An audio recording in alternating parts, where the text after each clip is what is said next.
ഇന്ന് നമ്മുടെ കൂടെ നമ്മളോട് സംസാരിക്കുന്നത് എന്റെ കാസറ്റ് എന്ന ഇൻസ്റ്റാഗ്രാം പേജിലൂടെ ഫേമസ് ആയ, അതായത് പല സത്യങ്ങളും പറയാൻ മടിക്കുന്ന പല സത്യങ്ങളും വെളിപ്പെടുത്തിയ ഹക്കീം എന്ന ബ്രോയാണ്. നമുക്ക് റെസ്പോൺസ് കെയറിലേക്ക് ഹക്കീമിനെ സ്വാഗതം ചെയ്യാം. ആദ്യമേ തന്നെ ഒരു ക്വസ്റ്റ്യൻ ഞാൻ ചോദിക്കുകയാണ്. റെലവെന്റ് ആയിട്ടുള്ള ഒരു റീൽ ഇട്ടിട്ടുണ്ടായിരുന്നു. അതായത് തമിഴ്നാട്ടില് മുഖ്യമന്ത്രിയായിട്ട് പെട്ടെന്ന് സെലക്ട് ചെയ്തു, പക്ഷെ ഇപ്പോഴും കേരളത്തിൽ ഇവിടെ അടിപിടി നടക്കുകയാണ്. എന്താണ് അതിനെപ്പറ്റി പറയാനുള്ളത്?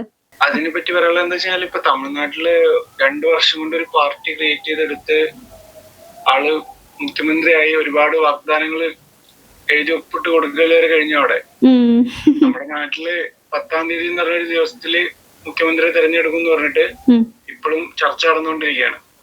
അപ്പൊ അത്രേ ഉള്ളൂ. ഞാൻ അതിന്റെ അപ്പുറത്തോട്ട് കൂടുതലായിട്ടും എന്തായാലും 6 ദിവസം പിന്നിട്ടു അല്ലെ? 6 ദിവസം പിന്നിട്ടല്ലോ. ഈ 6 ദിവസം ആയിട്ടും നമുക്കൊരു മുഖ്യമന്ത്രിയും വന്നിട്ടില്ല.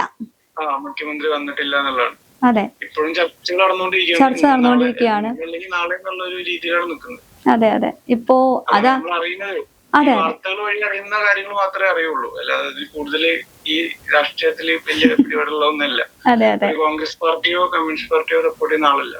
എനിക്ക് പറയാനുള്ള കാര്യങ്ങൾ എന്റെ രീതിയിൽ പറഞ്ഞു പോകുന്നു, അത്രേ ഉള്ളൂ. രാഷ്ട്രീയമില്ല, രാഷ്ട്രീയ മനോഭാവം. രാഷ്ട്രീയമുണ്ട്, ഓഫ് കോഴ്സ് രാഷ്ട്രീയമുണ്ട്. പക്ഷെ ഒരു രാഷ്ട്രീയ പാർട്ടിയെ സപ്പോർട്ട് ചെയ്തിട്ടുള്ള ഒരു പരിപാടി ഇല്ല. ഇല്ല. ഓക്കെ. നേതാക്കന്മാർ ഇഷ്ടമാണ്. ഇപ്പൊ രാഷ്ട്രീയ പാർട്ടിയിലുള്ള കോൺഗ്രസ് പാർട്ടിയിലുള്ള വി.ഡി. സതീശന് ഇഷ്ടമാണ്, ഷാഫി പറമ്പിലിന് ഇഷ്ടമാണ്, രാഹുൽ മാങ്കൂട്ടത്തിന് ഇഷ്ടമാണ്. ആക്ച്വലി ഇവര് സംസാരിക്കുന്നത് കണ്ടിട്ട് ഇൻസ്പയർഡ് ആയിട്ടുണ്ട് പല കാര്യങ്ങളിലും.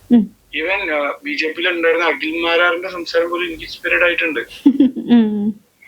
അപ്പൊ അങ്ങനെ നമുക്ക് എടുത്ത് പറയാനില്ല. ഇൻസ്പയർഡ് ആയിട്ടുള്ള എല്ലാം നമ്മള് വന്നിട്ടുണ്ട്. അത്രേ ഉള്ളൂ. പക്ഷെ അത് പാർട്ടി നമ്മള് ഇതാക്കുന്നില്ലല്ലോ. ഇല്ല. നേതാക്കന്മാരെ നോക്കുന്നു, അവരുടെ വിഷയം നോക്കുന്നു, അത്രേ ഉള്ളൂ. പിന്നെ അടുത്തായിട്ട് നമ്മുടെ ഏറ്റവും ഫസ്റ്റ്, അതായത് ഞാൻ തന്നെ കണ്ടൊരു റീൽ ഉണ്ടായിരുന്നു. ബാംഗ്ലൂരില് ഡ്രഗ് ഡീലിംഗിന്റെ ഒരു വിഷയം. ആ വിഷയം ഒരു അത്യാവശ്യം ഭയങ്കരമായിട്ട് കോളുകൾക്കും സൃഷ്ടിച്ചതല്ലേ? എന്തുകൊണ്ടാണ് ഇത്രയും ഒരു കേസുകൾ ഫോക്കസ് ചെയ്യാനായിട്ട് കാര്യം? എന്തായിരുന്നു അതിന്റെ ഒരു അതിന്റെ തുടക്കം എങ്ങനെ വെച്ച് കഴിഞ്ഞാൽ, ഈ ഒരു വിഷയം നടക്കുന്നത് അവിടെ കോമൺ ആയിട്ട് അവിടെ നിൽക്കുന്ന മലയാളി പയ്യന്മാർക്ക് അറിയുന്ന കാര്യമാണ്. അവിടെ ഒരുപാട് കാലങ്ങളായിട്ട് നടക്കുന്ന ഒരു വിഷയമാണ്. എനിക്ക് മാത്രം അറിയുന്ന ഒരു വിഷയമല്ല. പക്ഷെ പലരും ഇത് സോഷ്യൽ മീഡിയയില് നമ്മൾ പറഞ്ഞ രീതിയിൽ പറഞ്ഞിട്ടില്ല എന്നേ ഉള്ളൂ. ഇപ്പൊ എന്റെ ഒരു കൂട്ടുകാരൻ പോലും ഇങ്ങനെ ഈ പറഞ്ഞ ടീം ട്രാപ്പ് ചെയ്തിട്ട് പണം വാങ്ങി അവൻ ഒരുത്തൻ ജയിലിൽ പോയിട്ടുണ്ട് പണം കൊടുക്കാത്തോണ്ട്. അപ്പൊ ആ ഒരു കാര്യത്തിന് വേണ്ടി നമ്മുടെ അടുത്ത് വീണ്ടും ഒരുപാട് കുട്ടികൾ ഇങ്ങനെ വന്നപ്പോ ജസ്റ്റ് സംസാരിച്ചു. അത് വലിയ രീതിയിൽ പോയി എന്നാണ്, അത്രേ ഉള്ളൂ. അത് ശരിയാണ്. അത് ഒരുപാട് ആളുകളിലേക്ക് അത് എത്തി. പലർക്കും അത് പുറത്ത് പറയാനൊരു മടിയും കാര്യങ്ങളൊക്കെ ഉണ്ടായിരുന്ന ഒരു വിഷയം തന്നെ ആയിരുന്നല്ലോ. അതെ, അത് പിന്നെ പറഞ്ഞു വന്നപ്പോ എല്ലാവർക്കും അറിയുന്ന കാര്യമാണ്, ഉള്ള കാര്യമാണ്. അപ്പോ സോ ആളുകൾ അത് അക്സെപ്റ്റ് ചെയ്തു. അതിന്റെ ഇടയ്ക്ക് വല്ല ഭീഷണിയും കാര്യങ്ങളൊക്കെ നേരിട്ടിട്ടുണ്ടായിരുന്നോ? ആ ഒരു സംഭവം പുറത്തേക്ക് കൊണ്ടുവന്നു. എനിക്ക് അങ്ങനെ പേഴ്സണലി അങ്ങനെ ഒരു പ്രശ്നം വന്നിട്ടില്ല അല്ലെ? സേഫ് ആണ്. ഒരു ഇൻസ്റ്റാഗ്രാം മെസ്സേജ് ആയിട്ട് പോലും അങ്ങനെ ഒന്നും വന്നിട്ടില്ല അല്ലെ? മെസ്സേജസ് ഇപ്പോ കമന്റ്സ് ആയിട്ടും അങ്ങനെ ഒരുപാട് വരും. നമ്മള് കേറേണ്ട കാര്യമില്ലല്ലോ, ഒരു മെസ്സേജ്. ഓക്കെ. പിന്നെ അതുപോലെ തന്നെ മറ്റൊരു സംഭവം ഉണ്ടായിരുന്നു. അതായത് സുനിൽ ഓജിയുടെ ഒരു വിഷയം ഈ ഡിസംബർ മാസത്തില് അത്യാവശ്യം അത് വന്നതല്ലേ? സുനിൽ ഓജിയായിട്ട് വെല്ലുവിളിക്കുന്നു, ഈ നാട്ടിലേക്ക് വരുന്നു, അങ്ങനെ ഇങ്ങനെയൊക്കെ പറഞ്ഞു. അത്യാവശ്യം ഡോക്ടർ ഡ്രേക്ക് ആയിട്ട് ഒരുപാട്, നിങ്ങൾ 3 പേരും കൂടി ആയിരുന്നല്ലോ, 2 പേരും കൂടി ഇട്ടിട്ട് പുള്ളി വെല്ലുവിളിയുടെ സ്വരമൊക്കെ ഉയർത്തിയതാണ്. എന്തായിരുന്നു ആ ഒരു കേസിന്റെ തുടക്കം എന്നൊന്ന് പറയാമോ? ആക്ച്വലി വെല്ലുവിളി അല്ല അത്. ഇപ്പൊ ഈ കേസിനെ കുറിച്ച് ഇപ്പൊ കോടതിയിൽ കേസ് നടക്കുന്നുണ്ട്. എനിക്ക് അത് പൂർണ്ണമായിട്ടും പറയാൻ പറ്റില്ല. ഓക്കെ, തുടക്കം ഒന്ന് നമുക്ക് സംസാരിക്കാൻ പറ്റുമോ? തുടക്കം മാത്രം ഒന്ന് പറഞ്ഞാൽ മതി. എന്തായിരുന്നു എന്നുള്ളത് മാത്രം. കോടതി നടക്കുന്ന ഒരു കാര്യത്തിൽ ഇപ്പൊ റണ്ണിങ്ങിലാണോ, നിലവിൽ നടന്നുകൊണ്ടിരിക്കുവാണോ? അത് നടന്നുകൊണ്ടിരിക്കുകയാണ്. മനസ്സിലായോ? അതൊരു വെല്ലുവിളി അല്ല ഒരിക്കലും. നമ്മളാരും വെല്ലുവിളിച്ചിട്ടില്ല. നമ്മളൊരു കോണ്ടന്റ് ആണ് ഔട്ട് ചെയ്തത്. നമ്മളൊരു പബ്ലിക് അവയർനെസിന് വേണ്ടിയിട്ട്, ഒരു എഡ്യൂക്കേഷണൽ പർപ്പസിന് വേണ്ടിയിട്ട് ഒരു വീഡിയോ ഔട്ട് ചെയ്തു. That's it. ഇപ്പൊ ഇത്രയും ആളുകൾക്ക് വരുന്ന തെറ്റിദ്ധാരണകളാണ്. സുനിലോജിയുടെ അടുത്ത് എനിക്ക് ഒരിക്കലും അങ്ങനെ ഒരു വെല്ലുവിളി ആളുടെ അടുത്ത് നടത്തേണ്ട ആവശ്യമില്ല. ഇങ്ങോട്ടേക്ക് സുനിലോജി ഇങ്ങോട്ടേക്കും വെല്ലുവിളിച്ചു എന്നുള്ള രീതിയിലാണ് വന്നേല്ലോ. എന്തോ അത് കോടതിയാവണ്ട് നമുക്കിപ്പോ ഒന്നും സംസാരിക്കാൻ പറ്റത്തില്ല. വെല്ലുവിളി എന്ന് പറയുന്നത് ഇപ്പൊ ഞാൻ ഈ ഇന്റർവ്യൂ എടുക്കുന്ന ഒരാളുടെ അടുത്ത് ഞാൻ നിങ്ങളെ മുഖത്ത് നോക്കി നിങ്ങളോട് പറയുന്ന കാര്യമില്ലേ? എന്റെ മുഖത്ത് നോക്കിയിട്ടൊന്നുമില്ല, അങ്ങനെ ഒരു കാര്യം പറഞ്ഞിട്ടില്ല. ആളുടെ സോഷ്യൽ മീഡിയ പ്ലാറ്റ്ഫോമിൽ ആൾ ഔട്ട് ചെയ്ത കാര്യമാണ്. I don't know about that. ആൾ ആൾ എന്താണ് യൂസ് ചെയ്തത്, എന്താണ് മീൻ ചെയ്തത് എന്നുള്ളത് ഞാൻ ഓർക്കുന്നില്ല അയാൾ പറഞ്ഞ കാര്യങ്ങൾ പലതും. ആണല്ലേ, ഓക്കെ. പിന്നെ അതേപോലെ തന്നെ ഈ റിപ്പോർട്ടർ ചാനലില് ഒരു മാധ്യമ പ്രവർത്തകയ്ക്ക് മോശമായിട്ടുള്ള ഒരു അനുഭവം നേരിട്ടു എന്നൊരു വാർത്ത അത് ഇൻസ്റ്റാഗ്രാം പേജിലൂടെ ഇട്ടായിരുന്നല്ലോ. അത് ശരിക്കും പറഞ്ഞു കഴിഞ്ഞാൽ ഒരിടത്ത് മാത്രം സംഭവിക്കുന്ന കാര്യമാണോ? ഇപ്പൊ പല മാധ്യമ പ്രവർത്തകർക്കിടയിലാണെങ്കിലും ആ ഒരു കുട്ടിയുടെ ഒരു കാര്യം ഇൻസ്റ്റാഗ്രാമിലെ പേജില് സ്റ്റോറി ആയിട്ടിട്ട് ഞാൻ കണ്ടായിരുന്നു. അതിനെപ്പറ്റി ഒന്ന് പറയാമോ? ഞാൻ അതിനെപ്പറ്റി പറയുന്നതിനേക്കാൾ നല്ല എനിക്ക് തെളിവായിട്ട് കാണിച്ചു തരാൻ പറ്റും. ഡെഫിനറ്റ്ലി കാണിച്ചു തരാൻ പറ്റും. പേഴ്സണലി വേണമെങ്കിൽ ഞാൻ അയച്ചു തരാം. ഞാൻ ഇപ്പൊ വേണമെങ്കിൽ സ്ക്രീൻ ഷെയർ ചെയ്താൽ മേ ബി അത് ഇന്റർവ്യൂവിൽ വരുമ്പോ വേറെ പല കാര്യങ്ങളും വരും. ഞാൻ നിങ്ങൾക്ക് പേഴ്സണലി വേണമെങ്കിൽ കാണിച്ചു തരാം. ഓക്കെ, ഈ ഒരു കാര്യം എന്റെ അടുത്ത് എത്തുന്നത് ഒരിക്കലും ഞാൻ അങ്ങോട്ട് പോയിട്ട് റിപ്പോർട്ടർ ചാനലിൽ എന്തെങ്കിലും പ്രശ്നം ഉണ്ടോ എന്ന് ചോദിച്ചിട്ടല്ലോ. അല്ല അല്ല, ആ കുട്ടി ഇങ്ങോട്ടേക്ക് അപ്രോച്ച് ചെയ്തതാണോ? ആ കുട്ടി പറഞ്ഞത് ആ ഒരു കുട്ടിയെ മോശക്കാരി ആക്കിയിട്ടല്ല പറഞ്ഞിട്ടുള്ളത്. ഈ കുട്ടി തന്നെ എന്റെ അടുത്ത് പറഞ്ഞിട്ടുണ്ട്, ആ ചാനലിൽ മെൻഷൻ ചെയ്ത് ഈ കുട്ടിയെ മെൻഷൻ ചെയ്ത് ഒരു സ്റ്റോറി ഇടൂ, ആ കുട്ടി അത് ആഡ് സ്റ്റോറി ഇടാം. കുട്ടി അത് ആഡ് സ്റ്റോറി ഇട്ടിട്ടുണ്ട്. ഓക്കെ, അവിടെ എന്നെ സുഹൃത്തായിട്ട് കണ്ടിട്ടല്ല, I'm a content creator. അവള് എന്റെ അടുത്ത് പറയുമ്പോ എന്റെ കാസറ്റ് എന്ന് പറഞ്ഞ ഒരു പേജിന്റെ അടുത്താണ് പറഞ്ഞിട്ടുള്ളത്. ഈ കാര്യങ്ങളെല്ലാം ഞാൻ എടുത്ത് ഔട്ട് ചെയ്ത് കഴിഞ്ഞു കഴിഞ്ഞാല് ഇപ്പൊ അവർക്ക് അവരുടെ രീതിയിൽ നരേഷനിൽ പല കാര്യങ്ങളും ചെയ്യാൻ പറ്റും. എന്നെ മോശക്കാരനാകാൻ അവർ വിചാരിച്ചാൽ അവർക്ക് പറ്റും. ഓഫ് കോഴ്സ്, മനസ്സിലായോ? അപ്പൊ എനിക്കത് പറ്റും. ഒരു ചാറ്റ് പല രീതിയിലാക്കി എടുക്കാൻ പറ്റും. ഒരു വോയിസ് പല രീതിയിലാക്കി എടുക്കാൻ പറ്റും. ആളുകൾക്ക് ഇതിന് പിന്നിലുള്ള കാര്യം അറിയണ്ട. ഞാൻ ഒരിക്കലും ആ വീഡിയോ ഞാൻ സംസാരിച്ചതിന്റെ പേരിൽ ഒരു പെൺകുട്ടിയുടെ ജീവിതം സേവ് ആയിട്ടുണ്ട്. ഒരു കല്യാണം മുടങ്ങി. ഈ കല്യാണം കഴിക്കാൻ പോയിരുന്ന അവിടെ ഉണ്ടായിരുന്ന സ്റ്റാഫിന്റെ പേര് ഞാൻ പറയുന്നില്ല, ഞാൻ വീഡിയോയിൽ പറഞ്ഞിട്ടുണ്ട്. ആ ആള് 19 വയസ്സുള്ള ഒരു പെൺകുട്ടിയെ ബലാത്സംഗം ചെയ്ത് എന്താ പറയാ പ്രഗ്നന്റ് ആക്കി ആ പെൺകുട്ടി ഒരു കുട്ടിക്ക് ജന്മം നൽകി. ഓക്കെ, ആ കുട്ടിക്ക് ഇപ്പൊ 6 വയസ്സുണ്ട്. ആ 6 വയസ്സുള്ള കുട്ടി ഉള്ള ആളാണ് ഇപ്പോഴും മറ്റു പെൺകുട്ടികളെ ഒരു ചാനലിന്റെ ടോപ്പിലിരുന്ന് കൺട്രോൾ ചെയ്ത് അവർക്ക് ഫേക്ക് ആയിട്ട് പല കാര്യങ്ങളും ഓഫർ ചെയ്ത് കല്യാണം വരെ കഴിക്കുക എന്നുള്ള ഒരു കാര്യത്തിലോട്ട് എത്തുന്നത്. വിവാഹ വാഗ്ദാനം നൽകിയല്ലേ? അപ്പൊ ഇതിന്റെ അപ്പുറത്ത് മറ്റൊരു പെൺകുട്ടിയുണ്ട്. അപ്പൊ ഒരു പെൺകുട്ടിയിൽ തീരുന്നല്ല, ഒരുപാട് പെൺകുട്ടികളുണ്ട്, ഒരുപാട് കുടുംബങ്ങളുണ്ട്. ഇത് അവരെ ഹെൽപ്പ് ചെയ്യുന്ന കാര്യമാണ്. ഓഫ്കോഴ്സ് അവരെ ഹെൽപ്പ് ചെയ്യുന്ന കാര്യമാണ്. അവരെന്റെ അടുത്ത് വന്നിട്ട് പറഞ്ഞു, ബ്രോ ഫേസ് ചെയ്യുന്ന കാര്യം നമുക്കറിയാം, താങ്ക് യു സോ മച്ച്. അപ്പൊ എനിക്ക് ആ ഒരു താങ്ക് യു മതി. എനിക്കെതിരെ 3 വീഡിയോ എന്ന് പറഞ്ഞാൽ I don't care, to be honest. എനിക്കെതിരെ 6 വീഡിയോ ഇട്ടാലും ഞാൻ കാണാറ് പോലും ഇല്ല. നമ്മൾ നോക്കേണ്ട കാര്യമില്ലല്ലോ, കാരണം നമുക്ക് പറയേണ്ട എന്താണോ നമ്മളത് പറയുന്നു. അല്ല, എനിക്ക് എന്റേതായിട്ടുള്ള റേറ്റ് ഉണ്ട് എപ്പോഴും. ഞാൻ ഒരു കാര്യത്തിനെ കുറിച്ച് സംസാരിക്കുമ്പോൾ അതിന് എന്റേതായിട്ടുള്ള പെർസ്പെക്റ്റീവ് ആണ്. എനിക്ക് എന്റേതായിട്ടുള്ള റേറ്റ് ഉണ്ട്. നാളെ എന്നെ വിളിച്ചതുപോലെ ചോദിച്ചാൽ എനിക്ക് പറ്റും. മനസ്സിലായോ? പബ്ലിക്കിന് വേണ്ടിയിട്ടാണ് സംസാരിക്കുന്നത്. ഓക്കെ, ഞാനും ഈ ഇന്റർവ്യൂ എടുക്കുന്ന നിങ്ങളുടെ പേര് ശരണ്യാന്നല്ലേ? നമ്മളെല്ലാരും ഉള്ള പബ്ലിക്കിന് വേണ്ടിയിട്ടാണ് ഞാൻ സംസാരിച്ചിട്ടുള്ളത്. ചെയ്യാനോ അല്ലെങ്കിൽ അവരെ ഹറാസ് ചെയ്യാനോ വേണ്ടിട്ട് ഒന്നുമല്ല, ഒരു അവയർനെസ്സിന് വേണ്ടി മാത്രം. ആ ഒരു അവയർനെസ് കണ്ടിട്ടാണല്ലോ ആ ഒരു കുട്ടി അപ്രോച്ച് ചെയ്തത്. ആ കുട്ടിയുടെ ഒരു ദുരനുഭവം ആ കുട്ടി ഷെയർ ചെയ്തതും അതുകൊണ്ട് തന്നെയാണല്ലോ. തീർച്ചയായിട്ടും അതൊരു നല്ലൊരു പ്ലാറ്റ്ഫോം തന്നെയാണ്. കാരണം ആ കുട്ടിക്ക് ഒരു ദുരനുഭവം കിട്ടി, അതൊന്ന് പറയണം എന്ന് തോന്നിയിട്ട് പറഞ്ഞു. പക്ഷെ അത് വെളിപ്പെട്ടു, അത്യാവശ്യം എല്ലാവരിലേക്കും അത് എത്തുകയും ചെയ്തു. എല്ലാവർക്കും നിലനിൽപ്പുണ്ട്. എനിക്കാണെങ്കിലും എന്റെ സേഫ്റ്റി നോക്കേണ്ടതുണ്ട്. ആ കുട്ടിക്ക് ആ കുട്ടിയുടെ കാര്യങ്ങളുണ്ട്. ഞാൻ എനിക്ക് ശരിയായിട്ടുള്ള കാര്യം ചെയ്തു. അതെ. ആ കുട്ടിയെ കുറ്റം ഞാൻ പറയുന്നില്ലല്ലോ. ഞാൻ സ്റ്റോറി ഇടുകയോ പോസ്റ്റ് ഇടുകയോ ചെയ്തില്ലല്ലോ. എന്നെ തെറി പറഞ്ഞിട്ടും എന്നെ മോശക്കാരനാക്കിയിട്ടും ഒരുപാട് വീഡിയോ വന്നു. എനിക്ക് ഇന്ന് എന്റെ സുഹൃത്തുക്കൾ പോലെ അയച്ചാണ്ട് പറഞ്ഞു, ഈ ഒരു വീഡിയോ ഇട്. അത് വേണ്ട, എനിക്ക് എന്റെ ശരിയാണ്, അവൾക്ക് അവളുടെ ശരിയാണ്, ആ വീഡിയോ ഇടുന്നവർക്ക് അവരുടെ ശരിയാണ്. എല്ലാവർക്കും ഉണ്ടല്ലോ അവരുടേതായ പ്ലാറ്റ്ഫോം, എങ്ങനെ യൂസ് ചെയ്യുന്നുള്ളതാണ്.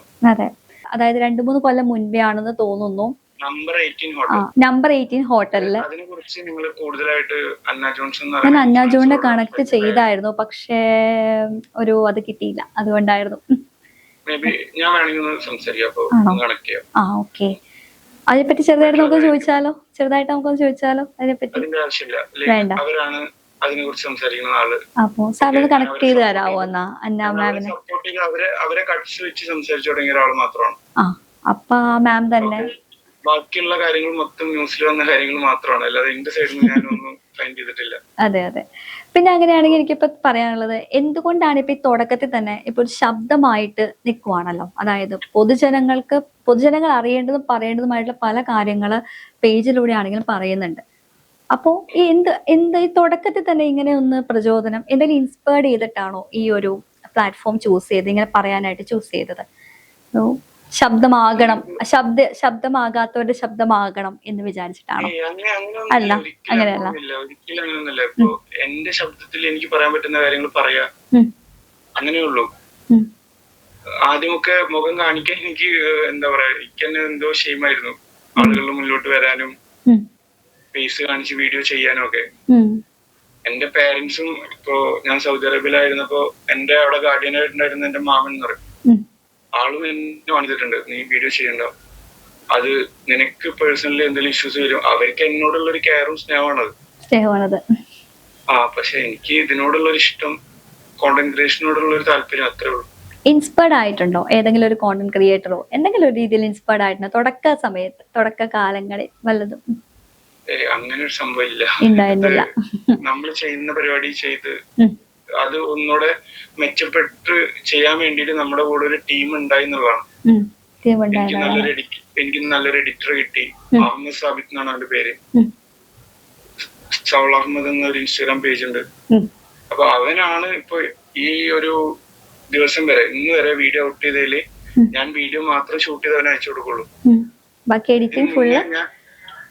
ഞാൻ ജോലി തിരക്കായിരുന്ന സമയത്ത് കോണ്ടന്റ് എഴുതി ഈ വിളിക്കുന്ന ആളുകളായിട്ട് 2-3 മണിക്കൂർ സംസാരിച്ചിരുന്ന ഒരു കോണ്ടന്റ് റൈറ്റർ ഉണ്ടായിരുന്നു എനിക്ക്. പെൺകുട്ടിയുടെ പേര് പറയുന്നില്ല, ഇനിയിപ്പോ അവർക്ക് എന്തെങ്കിലും ഇഷ്യൂസ് വരുമോ എന്നുള്ളത് അറിയില്ല. പറഞ്ഞു കഴിഞ്ഞാല് അവർക്ക് പേടിയുള്ള ആളാണ്, അപ്പൊ നമ്മൾ അവരെ സേഫ്റ്റി നോക്കാനുള്ളൂ. ഇപ്പൊ എഴുതുന്നില്ല, ഇപ്പൊ ഞാൻ തന്നെയാണ് എഴുതാറ്.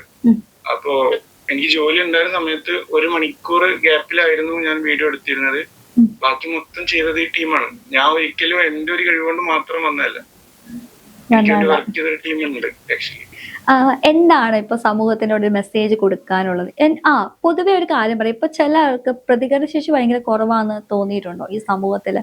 പ്രതികരിക്കേണ്ട സ്ഥലത്ത് പലരും പ്രതികരിക്കാതിരിക്കുന്നുള്ളത്. പല ആളുകൾക്കും ഇങ്ങനെ ഒരു സംഭവം, അതുപോലെ സ്റ്റുഡൻസിന് ഇങ്ങനെ ഒരു സംഭവം എനിക്ക് തോന്നിയിട്ടുണ്ട്. അത് കുറച്ചും കൂടി അതെ പ്രതികരിക്കേണ്ടതല്ലേ പല സംഭവങ്ങളും നടക്കുമ്പോഴാണെങ്കിലും പ്രതികരിക്കേണ്ട എന്തെങ്കിലും ഒരു രീതിയിൽ അവർക്ക് പ്രതികരണ ശേഷിയുടെ ഒരു പ്രാധാന്യം ഒന്ന് പറഞ്ഞു കൊടുക്കാവോ? ഇപ്പോ വാർത്തകളിൽ വരുന്ന ജസ്റ്റിസ് എന്ന് പറഞ്ഞിട്ട് ഇവര് കൊടി പിടിക്കുന്ന മരണങ്ങള് ഉണ്ടാവാൻ കാരണം അവരവിടെ മിണ്ടാതിരിക്കുന്നോണ്ടാണ്. ഇപ്പൊ 2 ദിവസം മുന്നേ ഒരു പെൺകുട്ടി മെസ്സേജ് ഇട്ട് പറഞ്ഞു എന്റെ ചേച്ചി മരണപ്പെട്ടു, ഒരു ആത്മഹത്യയല്ല, വെറുതെ മരണപ്പെട്ടതല്ല, ചേച്ചി അയച്ച മെസ്സേജസ് ഇങ്ങനെയുണ്ട്. ഞാൻ ഇപ്പോഴും അത് ഔട്ട് ചെയ്തിട്ടില്ല മുഴുവനായിട്ട്. അവരുടെ വീട്ടിൽ ഇപ്പോഴും കർമ്മങ്ങൾ നടന്നുകൊണ്ടിരിക്കുകയാണ്. അവർക്കൊരു കുട്ടി ഉണ്ട് തോന്നുന്നുണ്ട്, ഐ ഗസ്. ഭർത്താവിന്റെ വീട്ടിൽ വെച്ചിട്ടാണോ മരിച്ചത്? ഭർത്താവ് കൊന്നു എന്നാണ് ഈ പെൺകുട്ടി എന്റെ അടുത്ത് പറയുന്നത് അല്ലേ? ഈ അനിയത്തി എന്റെ അടുത്ത് വന്ന് പറയണത്. അപ്പൊ അവര് അതിന്റെ അടുത്ത് വന്ന് പറയുമ്പോ ഇവരെ ഞാൻ എങ്ങനെയാ ഡീൽ ചെയ്യാ? ശരിയാണ്. ഞാൻ എന്താണ് ഇവരോട് പറയാ?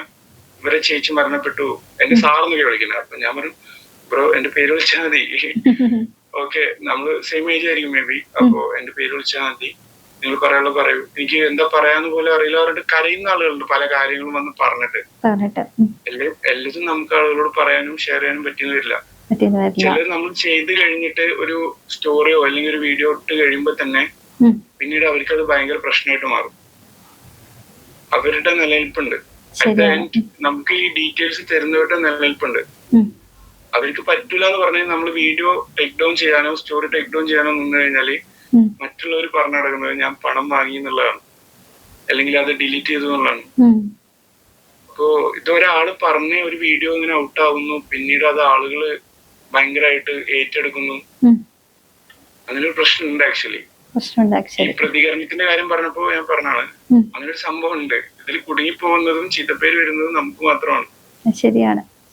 ഇപ്പോ റീസെന്റ് തന്നെ ഇന്നലെ നമ്മളൊരു വാർത്ത കേട്ടാണ്, കൊല്ലം പാലരുവി എക്സ്പ്രസ്സിൽ ഒരു പീഡിപ്പിക്കാൻ ശ്രമിച്ചു കഴിഞ്ഞപ്പോൾ ഒരു അപ്പൂപ്പനെ ഒരു വീണ എന്ന് പറഞ്ഞിട്ടുള്ള ഒരു കുട്ടിയാണ് തടഞ്ഞത്. യഥാക്രമം തടഞ്ഞുകൊണ്ട് ആ ഒരു പീഡനം നടന്നില്ല. ഞാൻ നിങ്ങളുടെ അടുത്തൊരു കാര്യം പറയാം. പറയൂ. ഇപ്പോ ആ കുട്ടി അങ്ങനെ അറസ്റ്റ് ചെയ്യപ്പെട്ടിട്ടുണ്ടെങ്കിൽ ആ ചെയ്ത ആള് എന്തായാലും അതിന് ശിക്ഷിക്കപ്പെടണം. തീർച്ചയായിട്ടും. എന്തായാലും ശിക്ഷപ്പെടണം. ആ പ്രതികരിച്ച ആളൊക്കെ അടിപൊളിയാണ്. പക്ഷെ നമ്മുടെ നാട്ടിലെ മാധ്യമങ്ങൾ കൊടുക്കുന്ന ഹുക്ക് ലൈൻസ് എന്ത് ബലത്തിലാണ് ഇവർ ഹുക്ക് ലൈൻസ് കൊടുക്കുന്നത്? ശരിയാണ്. എന്റെ ജീവിതത്തിൽ എനിക്ക് ഏറ്റവും ചീത്തപ്പേര് വാങ്ങി തന്നുള്ളത് ഈ മഞ്ഞ പത്രങ്ങളാണ്. ഞാന് കൊച്ചിയിൽ ഒരു അടിപിടി കേസ് ഉണ്ടായതിന്റെ പേരിൽ അവിടെ ഒരു സ്ത്രീ ഉണ്ടായിരുന്നു എന്നുള്ള പേരിൽ മാത്രം ആ സ്ത്രീയെ ശല്യപ്പെടുത്തിയത് നമ്മുടെ നാട്ടിലെ നിയമം അറിയുന്നവർക്ക് അറിയുന്നുണ്ടാവും. അവിടെ ഒരു സ്ത്രീ ഉണ്ടായിരുന്നു.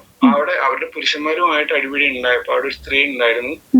അവരുടെ ഫോണില് ഒരു വീഡിയോ എടുത്തു. അപ്പൊ ഞാൻ സ്വാഭാവികമായിട്ടും എന്റെ കയ്യിൽ ഫോണുണ്ട്, എനിക്കിത് തെളിവാക്കാൻ എനിക്ക് കൊടുക്കാം. ഞാനും അതേ ചെയ്തിട്ടുള്ളൂ. പക്ഷെ ഈ വാർത്ത വന്നത് ഞാൻ പോലും കാണുന്നത് എന്റെ ഈ കേസുമായി ബന്ധപ്പെട്ട് ഞാനല്ല ഈ ട്രോമയിൽ പുറത്തിറങ്ങി കുറച്ച് ദിവസങ്ങൾക്ക് ശേഷമാണ് ഞാൻ വാർത്ത പോലും കാണുന്നത്. എന്റെ അഡ്വക്കേറ്റിന്റെ ജൂനിയർ എന്നോട് പറഞ്ഞു വാർത്ത ഒന്നും നോക്കണ്ട, ഒന്നും ചെയ്യാൻ പറ്റില്ല നമുക്കെന്നാണ്. കാരണം ആ ഒരു സാധനം പിന്നീട് ഭയങ്കരമായിട്ട് എന്നെ ബുള്ളി ചെയ്യുന്ന ഒരു അവസ്ഥയിൽ എത്തിയിട്ടുണ്ട്. എന്റെ പേരൻസിനെ ഭയങ്കരമായിട്ട് ബുദ്ധിമുട്ടിച്ചിട്ടുണ്ട്. കൊച്ചി പോലത്തെ ഒരു സ്ഥലത്ത് ആക്ച്വലി അങ്ങനെ ഒരു വിഷയം നടന്നിട്ടുണ്ടെങ്കിൽ ഏതോ ഒരു പൊന്നാനിയിലെ ലോക്കൽ ഒരു ചാനലുണ്ട്, പൊന്നാനിയിലെ ന്യൂസ് മാത്രം ഇടുന്ന ഒരു ചാനല്. ആ ചാനൽ പേര് പറയാവോ? ചാനലിന്റെ മിറർ ലോക്കൽ ന്യൂസ് എന്നാണ് ആ ചാനലിന്റെ പേര്. അവര് ന്യൂസ് ചാനൽ നിങ്ങൾ നോക്കി കഴിഞ്ഞാൽ നിങ്ങൾക്ക് മനസ്സിലാവും. ഇൻസ്റ്റാഗ്രാം പേജ് നോക്കി കഴിഞ്ഞാൽ നിങ്ങൾക്ക് മനസ്സിലാവും. അവര് പൊന്നാനിലെ ന്യൂസ് മാത്രം കവർ ചെയ്യുന്ന ടീമാണ്. ഓക്കെ, കൊച്ചിയിൽ ഒരുപാട് ആളുകൾ പൊന്നാനിലുള്ളവർ പെട്ട് പല കേസുകളും നടക്കുന്നുണ്ട്. പക്ഷെ എന്റെ കൂടെ ഉണ്ടായിരുന്ന ആളുടെ ഫോട്ടോ സഹിതം ഇവര് കൊടുത്ത വാർത്ത തെറ്റായ വാർത്തയാണ്. ഞാൻ ഇവർക്ക് മെയിൽ അയച്ച് മെസ്സേജ് അയച്ചു, ഇവര് അതിന് റെസ്പോൺസ് ഉണ്ടായില്ല. ഇവരിത് കൊടുക്കാൻ കാരണം കൊച്ചിയിലുള്ള പ്രോട്ടോടൈപ്പ് എന്ന് പറഞ്ഞൊരു കമ്പനിയാണെന്നാണ് ഞാൻ വിശ്വസിക്കുന്നത്. കാരണം അവര് മരടനീഷ് എന്ന് പറഞ്ഞ ഗുണ്ടയെ വരെ കൂട്ടുപിടിച്ച് എന്റെ നിൽക്കുന്ന സ്ഥലം ആ പേര് പറഞ്ഞിട്ട് ഞാൻ നിന്നിരുന്ന സ്ഥലം വരെ ഇവര് വളഞ്ഞിട്ടുണ്ട്. 10-30 വണ്ടി വന്നിട്ട് ഇവർക്കെതിരെ 30-40 കുട്ടികൾ വന്ന് അവരുടെ പേരൻസ് വന്ന് ഈ പ്രശ്നം സംസാരിച്ചിട്ട് ആക്ച്വലി ഇങ്ങനെ ഒരു വിഷയമുണ്ട്, ഞങ്ങളുടെ മക്കള് ചതിക്കപ്പെട്ടു അല്ലെങ്കിൽ ഞങ്ങൾ ചതിക്കപ്പെട്ടു എന്ന് പറഞ്ഞിട്ട് ഒരു കൂട്ടം ആളുകൾ എന്റെ അടുത്ത് വന്നതിന്റെ പേരില് ഞാനത് സ്റ്റോറി ആയിട്ടും അന്ന് ഞാൻ മുഖം കാണിച്ച് വീഡിയോ ഇടുന്ന ആളല്ല. പക്ഷെ ഇവരെന്നെ കാണാൻ വന്നു. മരടാനീഷ് എന്നുള്ള ഒരു പേര് വരെ യൂസ് ചെയ്ത് അഡ്രസ് തപ്പി വന്നു അല്ലേ? ഞാൻ നിന്നിരുന്ന ഒരു പിജിയുടെ താഴെ വരെ വന്നു. 10-30 വണ്ടി ആള് വന്നു എന്നെ ഉപദ്രവിക്കാനുള്ള ഉദ്ദേശത്തോടു കൂടി മാത്രം. എന്നെ അവർക്ക് അവിടെ നിന്ന് കിട്ടിയില്ല. എന്നിട്ട് ഓക്കെ, അവര് ഈ പറഞ്ഞ ഗുണ്ടയുടെ പേര് യൂസ് ചെയ്തതാവും മേ ബി. മരടാനീഷ് അല്ലേ? ആ പേര് വരെ യൂസ് ചെയ്ത് ഞാൻ താമസിക്കുന്ന സ്ഥലത്ത് എന്റെ കൂട്ടുകാർ താമസിച്ചിരുന്ന ഒരു പിജിയില് ആളുകൾ വന്നു. 30ഓളം വണ്ടി അവിടെ വന്ന് നിക്കാന്ന് പറയുമ്പോ സ്വാഭാവികമായിട്ട് അവിടെ താമസിക്കുന്ന ബുദ്ധിമുട്ടുണ്ടാവില്ലേ? തീർച്ചയായിട്ടും പേടിച്ചും പോകത്തില്ലേ? വല്ലാത്തൊരു സിറ്റുവേഷൻ തന്നെ ആവുമല്ലോ. അതിനുശേഷമാണ് ഈ കേസ് അവിടെ നടക്കുന്നത്. ഒരു അടിപിടി കേസ് മാത്രമാണ് അത്. സ്വാഭാവികമായിട്ടും നമ്മുടെ പ്രായത്തിൽ ദേഷ്യം കാര്യമൊക്കെ ഉണ്ടാവും. തെറ്റ് നമ്മുടെ ഭാഗത്തുണ്ട്, അവരുടെ ഭാഗത്തുണ്ട്. പക്ഷെ വാർത്തകളിൽ വന്ന കാര്യങ്ങൾ തെറ്റാണ്. അതേപോലെ ഈ എഫ്ഐആർ ഇടുന്ന മുന്നേ മാതൃഭൂമി ന്യൂസില് ഒരു വാർത്ത ഈ വീഡിയോ സഹിതം ഈ വാർത്ത വിളിച്ച് പറഞ്ഞു. ഒരു നെയ്റ്റിലാണ് ഈ സംഭവം നടക്കുന്നത്. എഫ്ഐആർ ഇടാൻ സ്വാഭാവികമായിട്ടും ഒരു സമയം ഉണ്ടല്ലോ, പോലീസുകാർക്ക് ഇത്ര സമയം വേണ്ടി വരും. പക്ഷെ എഫ്ഐആറിലുള്ള കാര്യങ്ങളല്ലാതെ ഇവര് അവിടെ പോലീസുകാർ കൊടുത്ത ഇൻഫർമേഷൻസ് മാത്രം വെച്ച് ആണോ ഇനി വേറെ എന്തെങ്കിലും ഇൻഫർമേഷൻസ് കിട്ടിയിട്ടാണോ എന്നറിയില്ല, ഇവര് ന്യൂസ് ചാനലിൽ ഇത് വിളിച്ചു പറഞ്ഞു. ഇവര് വിളിച്ചു പറഞ്ഞൊരു കാര്യമുണ്ട്, ഞാൻ പല ക്രിമിനൽ കേസുകളിലുള്ള ഒരാളാണ്, ഈ രണ്ടുപേർക്കും പല ക്രിമിനൽ കേസ് ഉണ്ടെന്നാണ്. എന്റെ പേരിൽ വേറൊരു കേസും ഇല്ല. നിങ്ങൾക്ക് എന്റെ പേരില് നമ്മുടെ നാട്ടില് അവൈലബിൾ ആണല്ലോ, ചെക്ക് ചെയ്യാം. ഞാൻ വെല്ലുവിളിക്കുന്നു. എന്റെ പേരിൽ ഒരു മോഷണ കേസ് ഉണ്ടെങ്കിലോ പിടിച്ചുപറി കേസ് ഉണ്ടെങ്കിലോ ഞാൻ നിങ്ങൾ പറയുന്നത് എന്തും ചെയ്യും. പക്ഷെ ഇവരങ്ങനെ പറഞ്ഞു. ഒരു ന്യൂസ് ചാനൽ അത് പറഞ്ഞു. അതേത് ഈ പൊന്നാനിയിലെ ചാനൽ തന്നെയാണോ പറഞ്ഞത് അതോ കൊച്ചിയിലെയാണോ പറഞ്ഞത്? ചാനലാണ്, ഒരു മാതൃഭൂമി ഐ തിങ്ക് ചാനലിന്റെ പേര് മാതൃഭൂമി എന്ന് തോന്നുന്നു. ഒരു വരുന്ന നൈറ്റ് ഫാക്ട്സ് വരുന്ന അവര് വാർത്ത വായിക്കില്ല, ഒരു തടിച്ചിട്ട് പെണ്ണാണ് വായിക്കുന്നത്. എനിക്ക് ഇപ്പോഴും ഓർമ്മയുണ്ട്. നിങ്ങൾ കൊച്ചി തന്നെയായിരുന്നു അല്ലെ? കൊച്ചിന്നാണ് അങ്ങനെ പറഞ്ഞത് അല്ലെ? ഒരു കേസ് വന്നു എന്നുള്ളത് കൊച്ചിയിലെ കേസാണ്. ആക്ച്വലി അവര് പറഞ്ഞു, വേറെ 2-3 ചാനലും പറഞ്ഞിട്ടുണ്ട്. പക്ഷെ ഇവര് ഇതിലില്ലാത്ത കാര്യം പറഞ്ഞു. ഉം. ഒരു ലേഡി നിന്നിട്ട് പറഞ്ഞു. അപ്പൊ ഞാൻ ഇവരുടെ ഒരു റിപ്പോർട്ടറുടെ അടുത്ത് ഞാൻ ചോദിച്ചു, നിങ്ങൾ എന്ത് ഇതിലാണ് ഇങ്ങനെ പറയുന്നത്? ആക്ച്വലി ഞാൻ എന്റെ പ്രായം നിങ്ങൾക്ക് അതിൽ കാണും, അല്ലെങ്കിൽ എന്റെ ജീവിതത്തിൽ അത് എത്രത്തോളം ബാധിച്ചെന്ന് നിങ്ങൾക്ക് മനസ്സിലാക്കാൻ പറ്റും. പാരന്റ്സിനാണെങ്കിലും പാനിക് ആകുമല്ലോ, പാരന്റ്സിനാണ് വലിയ രീതിയിൽ ടെൻഷൻ ആകുമല്ലോ. ഒരു ഫോളോവർ എന്നെ ഫോളോ ചെയ്യുന്ന ഒരാള് ആ ചാനലിലെ ഒരു റിപ്പോർട്ടറാണ്. അപ്പൊ ഞാൻ സ്വാഭാവികമായിട്ടും തിരിച്ച് ഫോളോ ചെയ്തു. ഞാൻ പറഞ്ഞു, എനിക്ക് നിങ്ങളുടെ അടുത്ത് ഒരു കാര്യം പറയാനുണ്ട്. നിങ്ങളെ ചാനലിൽ അറിയാൻ എനിക്ക് ഇങ്ങനെ ഒരു ബുദ്ധിമുട്ട് വന്നിട്ടുണ്ട്. ഞാൻ മെയിൽ അയച്ചിട്ട് പോലും നിങ്ങളുടെ ഭാഗത്ത് റെസ്പോൺസ് ഉണ്ടായിട്ടില്ല. ആക്ച്വലി അത് നിങ്ങൾ എന്തിന്റെ ഉറപ്പിലാണ് പറയുന്നത്? എന്ത് രേഖയുടെ ഉറപ്പിലാണ്? എന്ത് തെളിവിന്റെ ഉറപ്പിലാണ്? വെറുതെ ഒരു വാക്ക് പറയുന്നതല്ലേ? അപ്പോ ആ ലേഡി അവര് ജോലി ചെയ്ത് അവരുടെ പരിപാടി നോക്കുന്നതാവും, അവരുടെ മുകളിലിരിക്കുന്ന ആളുകൾ കൊടുത്ത റിപ്പോർട്ടായിരിക്കും. പക്ഷെ ആ ഒരു വാക്ക് നമ്മളെ ബാധിക്കുന്നുണ്ടല്ലോ. അതേപോലെ പല വാക്കുകളും ഇതുപോലെ പീഡനം, ബലാത്സംഗം എന്ന് പറഞ്ഞിട്ട് വാർത്തകളിൽ വരുന്നുണ്ട്.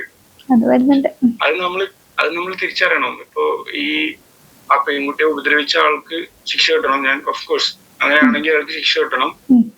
പക്ഷെ ഒരു നിരപരാധി ഒരിക്കലും ശിക്ഷിക്കപ്പെടാൻ പാടില്ല. കാരണം അതിന് നമ്മുടെ നാട്ടിലെ മീഡിയ, നിങ്ങൾ നോക്കൂ, ബലാത്സംഗം ചെയ്തു എന്ന് വരെ വാർത്തയാക്കി വിടുന്നുണ്ടാവും, പീഡിപ്പിച്ചു എന്ന് പറഞ്ഞിട്ട് വാർത്തയാക്കി. അതെ, ഇന്നലത്തെ ഒരു ന്യൂസിൽ വന്നത് പീഡിപ്പിക്കാൻ എടുത്തു കഴിഞ്ഞപ്പോൾ ആ കുട്ടി വീണ എന്ന് പറഞ്ഞ പെൺകുട്ടി പിടിച്ചു എന്നാ പറഞ്ഞത്. പക്ഷെ ഇന്ന് വാർത്ത വന്നേക്കുന്ന പലതിലും പീഡിപ്പിക്കപ്പെട്ടു എന്ന് പറഞ്ഞ് വന്നിട്ടുണ്ട്. ഞാൻ എന്റെ ഒരു സുഹൃത്തിന്റെ പറഞ്ഞു, നമ്മൾ എന്താണ് ഇതിൽ സംസാരിക്കുക? സമൂഹം നമ്മളെ കല്ലെറിയും തീർച്ചയായിട്ടും കല്ലെറിയും. അപ്പൊ എന്താ പറയാ, തെറ്റുകാരനാണ് എപ്പോഴും, കള്ളനാണ് എപ്പോഴും. കണ്ണാണ് സമൂഹത്തിലുള്ളത്. ഓക്കെ, ലൈക്ക് ഇപ്പൊ അതിനെതിരെ ഈ ഒരു കള്ള കംപ്ലൈന്റ് കൊടുത്തു, അതായത് കേസ് വന്നു എന്ന് പറഞ്ഞപ്പോ അതിനെതിരെ കംപ്ലൈന്റ് കൊടുത്തായിരുന്നോ അന്ന്? മീഡിയക്കെതിരെയാണോ? അതെ, മീഡിയക്കെതിരെ. നിങ്ങൾ ഒരു സാധാരണ മനുഷ്യന്മാരായിട്ട് ചിന്തിക്കുക. ഓക്കെ, നിങ്ങളകത്ത് ഫാമിലി ഇവിടെ സ്ട്രഗിൾ ചെയ്യുക, നിങ്ങൾ ഏത് കേസിന്റെ പിന്നാലെയാണ് പോവുക? നിങ്ങളുടെ പേരിൽ വന്ന കേസിന് നിങ്ങൾ എങ്ങനെയും ഒഴിവാക്കാനാണോ നോക്കുക? അതിൽ നിന്ന് ജാമ്യം എടുക്കാനാണോ നോക്കുക? നിങ്ങളെ വാർത്തകൾ ചെയ്ത ആളുകൾക്കെതിരെ പ്രതികരിക്കാനാണോ പോവുക? എന്താണ് ചെയ്യുക? ആദ്യം നമുക്ക് വന്ന കേസിന്റെ നമ്മൾ അത് ഒഴിവാക്കാനായിരിക്കും നോക്കാം. ഞാൻ അതാ ചെയ്തിട്ടുള്ളൂ, എന്റെ ഫാമിലി അതേ ചെയ്തിട്ടുള്ളൂ. നമ്മളൊരു സാധാരണ കുടുംബത്തിൽ നിന്ന് വരുന്ന ആളുകളാണ്, ഞാൻ ഒരു സാധാരണക്കാരനാണ്. നമുക്ക് പറയുന്ന പോലെ വലിയ വലിയ ബന്ധങ്ങളോ കാര്യങ്ങളോ ഒന്നുമില്ല.